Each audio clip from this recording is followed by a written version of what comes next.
आज बहुत सारे लोग कहते हैं सलमान साहब तो जेल चले गए, अब क्या होगा, अब क्या होगा। मैं कहता हूं कुछ नहीं होगा।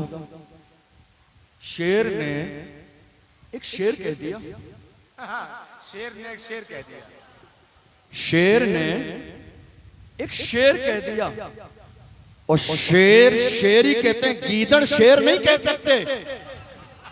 शेर शेर ही कहते हैं, गीदड़ शेर नहीं कह सकते। और हम तो बड़े फख्र के साथ कहते हैं, जब तक रहेगी जान ये कहते रहेंगे हम, अल्लाह के रसूल का फरमान जिंदाबाद, तू क्या हमें मिटाएगा।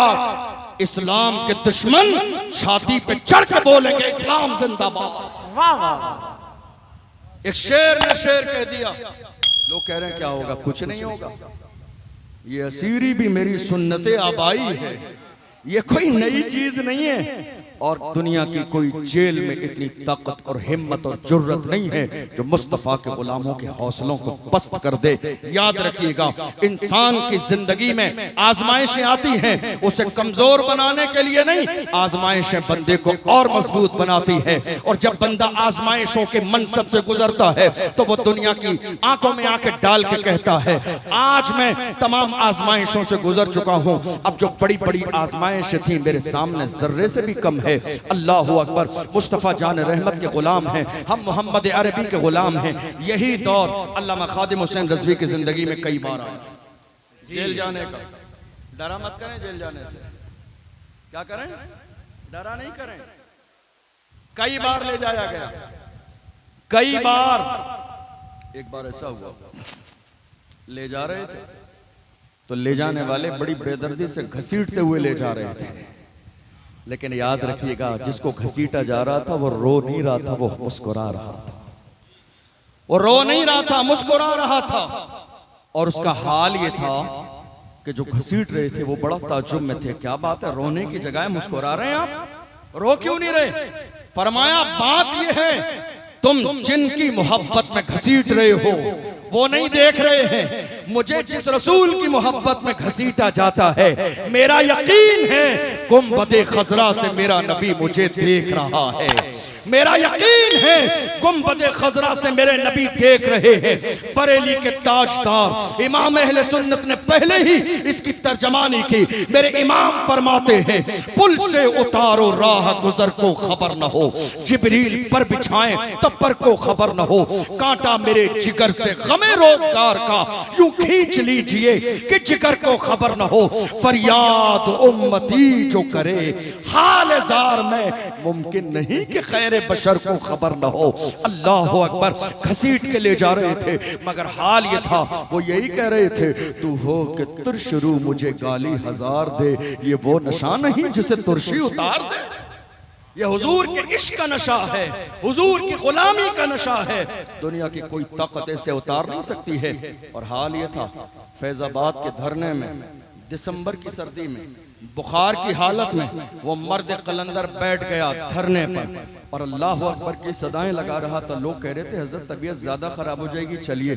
कहते थे मेरी जान हुजूर की इज्जत से ज्यादा कीमती नहीं है, मेरी जान हुजूर की इज्जत से ज्यादा अजीज नहीं है। और उन्होंने ये पैगाम दिया, ए दुनिया वालों, ये तुम्हारी किस्मत है, तुमने किसी दौलत वाले को माना, माल वाले को माना, मनसब वाले को माना, ओहदे वाले को माना, पैसे वाले को माना, ये तुम्हारी किस्मत है। मेरी किस्मत ये या रसूल अल्लाह, उन्हें जाना उन्हें माना, न रखा गैर से काम, लिल्लाहिल हम्द में दुनिया से मुसलमान गया। जानो दिल होश व खिरत सब तो मदीने पहुंचे, तुम नहीं चलते रजा सारा तो सामान। ये जरूरत है इस बात की। मौजूदा दौर में हुसैनियत का मतलब समझिए आप, क्या है हुसैनियत का?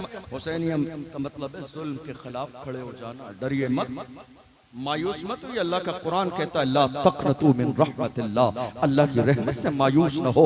जब तुम अल्लाह के दीन की सरबुलंदी के लिए मुखलिस बन के मैदान में आओगे तो अल्लाह तुम्हें कामयाबी अता फरमाएगा। तुम्हें एक तारीख सुनाता हूं, मुझे याद आता है तारिक इब्न ज़ियाद। क्या नाम है? सब बोलिए। तारिक इब्न ज़ियाद स्पेन की सरजमीन पर 10 से 12 हजार का लश्कर जर्रार लेकर जा रहे थे। और आलम यह है कि तकरीबन 1 लाख लोगों का जम्मे गफीर इस्तकबाल के लिए खड़ा हुआ है स्पेन की सरजमीन पर, लेकिन हाथ में माला लेके नहीं, तलवारें लेकर। सलाहुद्दीन अय्यूबी का दौर देख लीजिए, क्या दौर था उनका। तारिक इब्न ज़ियाद 10 से 12 हजार का लश्कर जर्रार लेकर स्पेन की सरजमीन पर जा रहे हैं, और आलम यह है कश्तियों में सफर करते हुए जब स्पेन के साहिल समंदर पर पहुंचे तो जानते हो दुश्मनों ने क्या किया? वही हरकत जो आज के जमाने में भी की जा रही है, डराने का काम, धमकाने का काम, खौफ दिलाने का काम। उन्होंने कहा मुसलमानों, ये जो हमारा 1 लाख का लश्कर तुम्हें नजर आ रहा है, ये तो बस थोड़े से लोग हैं, इसके पीछे एक और लश्कर है जो तुम्हारे ऊपर आके हमला करने वाला है। उन्होंने ये बात इसलिए बताई ताकि मुसलमान डर जाएं, खौफ खा जाएं, उनके कलेजे दहल जाएं। अल्लाह अकबर। जब तारिक इब्न ज़ियाद ने ये सूरत हाल देखी कि मेरे जो है लश्कर में मौजूदा लोग डरने लगे हैं, जरा सा खौफ खाने लगे हैं, उन्होंने फौरन आने के बाद साहिल समंदर पर अपनी कश्तियों को आग लगा दी, और आग लगा दी। देखो मुसलमानों, तुम्हारी सीरत और तुम्हारा किरदार क्या था। तारिक इब्न ज़ियाद ने साहिल समंदर पर कश्तियों को आग लगा दी। लोग आए, हैरान हो गए। जवानों ने कहा हजरत क्या किया है आपने? कश्तियां सलामत रखी जाती है ताकि वापस जाने का ऑप्शन बाकी रहे। जब दुश्मन गालिब आने लगे तो जान बचाने के लिए कोई हमारे पास मौका हो। याद रखो, तारिक इब्न ज़ियाद ने एक तारीखी जुमला कहा था जवानों बुज़दिली की बात न करो, हम किसी दुनियादार के नहीं, मदीने के ताजदार के गुलाम है। हमारा मिजाज ये है, जब अपने घर से निकलते हैं हाथ में इस्लाम का झंडा लेकर, जब हमारा कदम निकल जाता है तो हमारे कदम की शान ये होती है, या तो दुश्मन की छाती पे पड़ता है या फिर जन्नत की वादी पे पड़ता है। हमारा ये कदम वापस नहीं आता खाली, या तो दुश्मन की छाती पे पड़ता है या फिर सीधे शहीद होकर जन्नत की वादी पे पड़ता है। वापस नहीं लौटना है, ऑप्शन नहीं है। हम इस्लाम का झंडा लेकर आए हैं, इस्लाम स्पेन की सरजमीन पर इस्लाम का झंडा गाड़ेंगे। अल्लाह की इज्जत की कसम, स्पेन की सरजमीन पर 800 साल हुकूमत की है मुसलमानों ने। कितने? 800 साल। लेकिन आपको और भी एक नई बात बता दूं, उसी सरजमीन पर मुसलमानों ने एक तारीखी मस्जिद बनाई जिसको मस्जिद कुर्तबा कहा जाता है। जाकर सर्च कर लीजिएगा, नेट पर मिल जाएगी। आप जानते हैं मस्जिद कितनी बड़ी? दूर से लोग देखते तो लगता था किसी बादशाह का किला है। जिस मस्जिद में रोशनी के लिए उस जमाने में 7,500 चिराग जलाए जाते थे, जिस मस्जिद के 21 दरवाजे थे, जिसके मिंबर को मुख्तलिफ खुशबूदार लकड़ियों से बनाया गया, तो उसमें 36,000 लकड़ी के टुकड़े लगाए गए, जिसकी एक लकड़ी को दूसरी लकड़ी से जोड़ने के लिए सोने और चांदी की कीलें ठोकी गई। जिस मस्जिद की मेहराब वाली दीवार पर सोना और चांदी लगाया गया, आप जानते हैं वो अजीम मस्जिद आज की तारीख में उसमें अजान और नमाज नहीं होती, घंटे बजाए जाते हैं। अफसोस कीजिए, जानते हैं क्यों? जानते हैं क्यों? सिर्फ हमारी नादानी की वजह से कि हम में से हर शख्स इस बात का भूखा रहा कि मनसब मुझे मिले, ओहदा मुझे मिले, पावर मुझे मिले, बात मेरी मानी जाए। और यही बदनसीबी इस कौम की आज की तारीख में यह भी है कि 70-75 सालों में हिंदुस्तान की सरजमीन पर कौम मुस्लिम अपना कोई लीडर न तैयार कर सकी। और इस कौम के अंधेपन का एक बड़ा मामला यह भी है कि जो इनके लिए बोलता है वो किसी की बी टीम बन जाता है। इस कौम की बड़ी बदनसीबी है। आप जानते हो, अपनी आंखों से ऐनक हटाइए और पहचानने का शूर पैदा कीजिए, कौन अपना है कौन बेगाना है। आज के दौर में ये नहीं पहचानेंगे। आपने इतने जमाने में गैरों पे भरोसा किया, किसी कलमा पढ़ने वाले पर भी एक बार भरोसा करके देखिए, मुझे यकीन है मायूस नहीं होंगे, इसलिए कि हमने सबको देख लिया।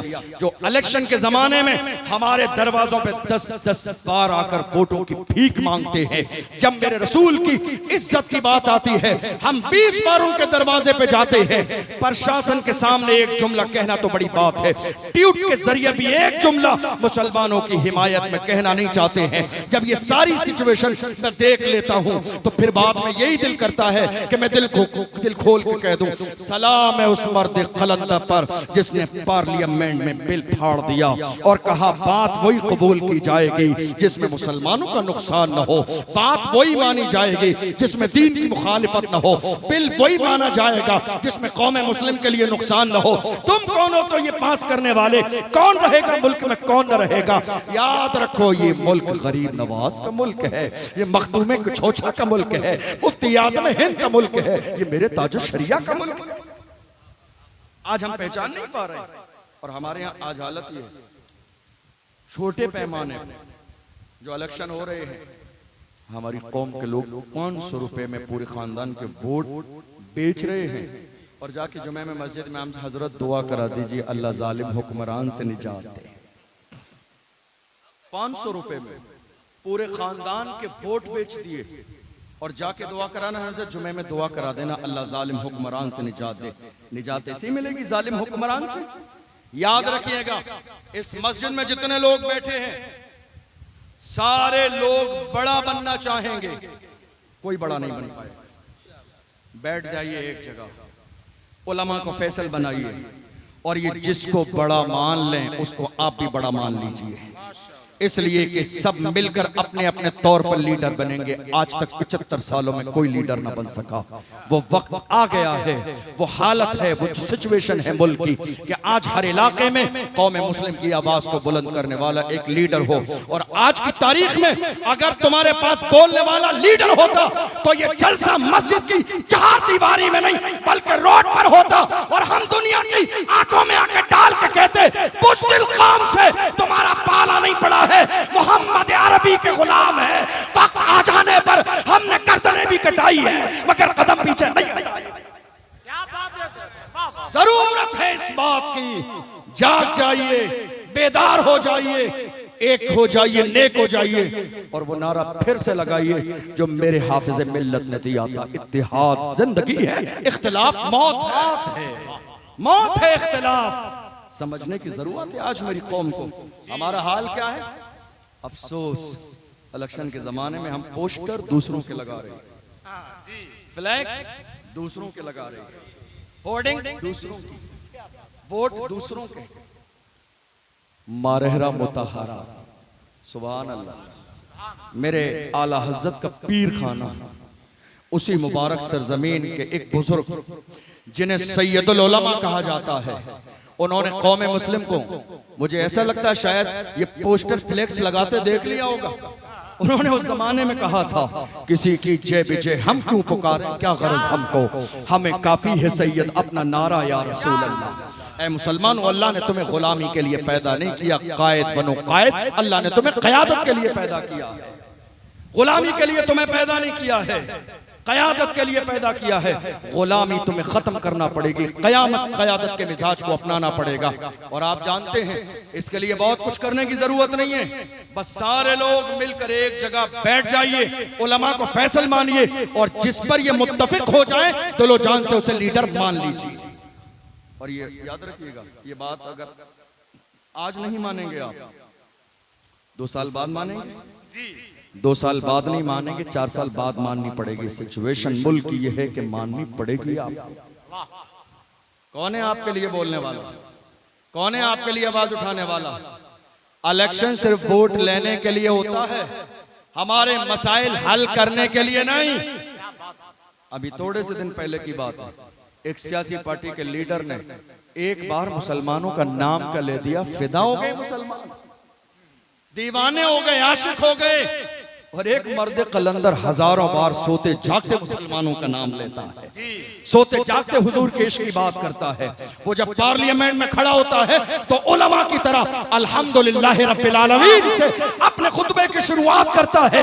क्या हमारे लिए इतना काफी नहीं है जो अल्लाह को भी मानने वाला है, गुंबदे खजरा के मकीन की भी इज्जत करने वाला है? हम तो बड़ी मोहब्बत के साथ कहते हैं या रसूल अल्लाह, जो आपका है वो हमारा है, जो आपका नहीं वो हमारा। बहुत अच्छा। क्या वक्त नहीं आया अब हमारे लिए ये समझने के लिए कि मुसलमान क्या फैसला करें हालात के तनाजुर में? जरूरत है इस बात की, समझिए। मुझे याद आता है इसी मुल्क हिंदुस्तान की सरजमीन पर हम बुज़दिल बन रहे हैं, बोल नहीं रहे हैं, छुप जा रहे हैं, नाम आ जाएगा। अरे इस नाम को इतना डरिए मत, हो सकता है कि ये नाम इस लिस्ट में आए तो मुस्तफ़ा की शफाअत की लिस्ट में भी आ जाए। ये इस लिस्ट में नाम आए तो हुजूर की शफाअत की लिस्ट में भी नाम आ जाए। कुरान अजीम पढ़ लीजिए, हदीस में है, बुखारी शरीफ की हदीस है, अल्लाह के रसूल फरमाते हैं इन्नल्लाह ला यंज़ुरु इला सुवरिकुम वला इला अजसामिकुम वलाकिन्नल्लाह यंज़ुरु इला कुलूबिकुम। अल्लाह तुम्हारे चेहरों और जिस्मों को नहीं देखता है, अल्लाह की नजर तो तुम्हारे दिल पे रहती है। दिल बेहतरीन होगा तुम्हारा, नियत बेहतर होगी तुम्हारी, तो तुम्हारी नियत की बुनियाद पर फैसला होगा। आज इतनी बड़ी तादाद में आज मुसलमान है, मगर हालत क्या है बुज़दिली। मैं इसी मुल्क में आपको एक नाम बताऊं, मुझे चलते चलते बात याद आई। एक नाम बड़ी पसंद है मुझे, हमेशा कोशिश करता हूं जिक्र हो। उस जात को अल्लामा सैयद किफायत अली काफी कहते हैं। सुभान अल्लाह। और चूंकि मुहर्रम का मौका तो मुझे याद आई, कौन कौन किफायत अली काफी। अगर शजरे पर गौर कर लें तो मेरे आका हुसैन की औलाद में से है, और जब आका हुसैन की औलाद में से हैं तो हम मुतमईन हो गए। अब ये शेर है, ना ये डरने वाला है, ना ये दबने वाला है। हिंदुस्तान की आजादी के मौके पर आप जानते हैं अशफाकुल्ला खान को गिरफ्तार किया गया, और गिरफ्तार करने के बाद उनके जिस्म पर बाज़ाब्ता इस्त्री लगाई गई, और उनके जिस्म की खाल जब हट गई, अंदर का गोश्त नजर आने लगा, तो अंग्रेजों ने उनके जिस्म पर नमक लगाया ताकि तकलीफ और बढ़ जाए। लोग हमारी कुर्बानियों को भूल रहे हैं इस मुल्क में। ये हमारी कुर्बानियां हैं जो दुनिया इज्जत के साथ इस मुल्क में जिंदगी गुजार रही है। नमक लगाया और उनसे कहते थे अब भी वक्त है, वापस आ जाओ, अंग्रेजों का साथ दे दो। तो जानते हो अशफाकुल्ला खान क्या कहते थे? अशफाकुल्ला खान कहते थे सरफरोशी की तमन्ना अब हमारे दिल में है, देखना है जोर कितना बाजुए कातिल में है, वक्त आने पर बता देंगे तुझे या आसमां, हम अभी से क्या बताएं क्या हमारे दिल में है। कौन? अल्लाह अकबर, बहादुर शाह जफर। कौन बहादुर शाह जफर? रंगून की जेल में जिसके जवानों के सर कटे हुए पेश किए गए और कहा गया दमदमे में दम नहीं, अब खैर मांगो जान की। ऐ जफर ठंडी हुई शमशीर हिंदुस्तान की, तो बहादुर शाह जफर ने ऐसे आलम में भी कहा था याद रखना गाजियों में बू रहेगी, जब तलक ईमान की तख्त लंदन तक चलेगी देव हिंदुस्तान। कौन थे ये कलमा पढ़ने वाले थे, ये हुजूर के गुलाम थे, ये मुस्तफा के आशिक थे, जो किसी बड़ी से बड़ी ताकत के सामने डरने वाले नहीं थे। इन्हें यकीन था मौत आनी तो है, आनी है तो आनी है, अल्लाह का हुक्म है, न एक लम्हा पहले आएगी न एक लम्हा बाद में आएगी। कौन? किफायत अली काफी। इसी मुल्क की आजादी के मौके पर उनको गद्दार कह के गिरफ्तार किया और फांसी का ऐलान किया। ज़हन हाज़िर है आपका? ज़हन हाज़िर है? ऐलान किया।